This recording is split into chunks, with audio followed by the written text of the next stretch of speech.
收到一位台湾省工作的粉丝寄来的一台 vivo Y5S 手机，说手机是他朋友的，被汽车压到不开机了，当时手机就坏了，因为手机里面有很多重要的资料，拿到当地手机店检修，很多都说修不了了或者问题很大，能修的他最高报价件报到了1万多人民币，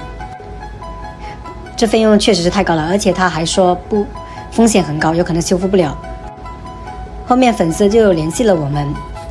他说发给我们试一下。现在这个机器都是他发过来的，我们看一下它的壳啊什么的都变形异常的严重啊，壳都裂开了，屏幕是直接废了啊，后盖也是直接不见了啊，然后摄像头啊那些都是坏的，现在只剩下一个主板，一个这个变形的中框，然后他还买了2个屏，一开始他们自己在测试，那2个屏确定是好的，现在确定是主板有问题。我们看一下这个主板真的是非常的严重啊，它4周都是变形的、弯曲的，然后屏蔽罩也是变形很严重的，这种都是重摔或者是重压才导致这样的。像这种主板的话，基本上都是大问题，啊，或者是有可能是 CPU 或者是翼满已经坏了，就完全没有办法拯救了。这个机器倒是不贵啊，这机器我们这边才800块钱左右，但是维修费说要几千块或者1万块，1万多块那就有点夸张啊。我们单板家电发现是可以开机的啊。虽然说这个板变形那么严重，但是它是可以开机的。虽然机器是开机的，但是我们发现它是没有显示的。但是可以看到啊，它是有背光，只是没有显示。你看有白光。像这种问题很多都是 CPU 通显示座子的一些通路短路了，或者是显示电路出问题了。我们先把这些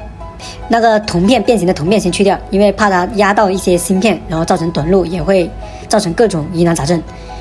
把这些去掉之后，我们发现啊，没有发现什么异常。测量显示座子，经过测量，我们发现啊，有一个角它是主值是对地的，但是正常情况下它这个不是对地的，然后它这个角是通这个应该是显示是背光的电路。我们发现有一颗小电容，因为是重摔重压，它碰到了旁边的一些电路，我们一碰它就掉了，就是这一颗。把这一颗它弄掉之后，我们重新测量，发现它现在是不对地了，主值正常了。然后我们重新再家电开机测试，发现已经有显示了。这个先不管先，我们先去市场找个电池，把屏幕装上，然后把主板装上，开机看一下能不能进系统。因为它这个机器是资料为主啊，不是说要修好，这个手机不值钱，资料值钱。好 ，OK， 我们可以看到 logo 之后直接进系统了，那说明资料就搞定了，就是这个小问题，妈的要1万多，我操，秒杀。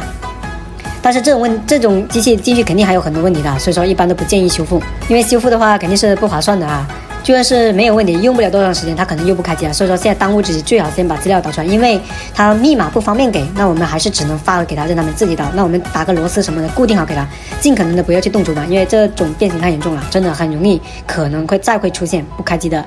情况。像这样的话，加个屏幕什么的，花个几百块钱就搞定了，秒杀。好了，今天视频就到这，感谢大家观看，再见。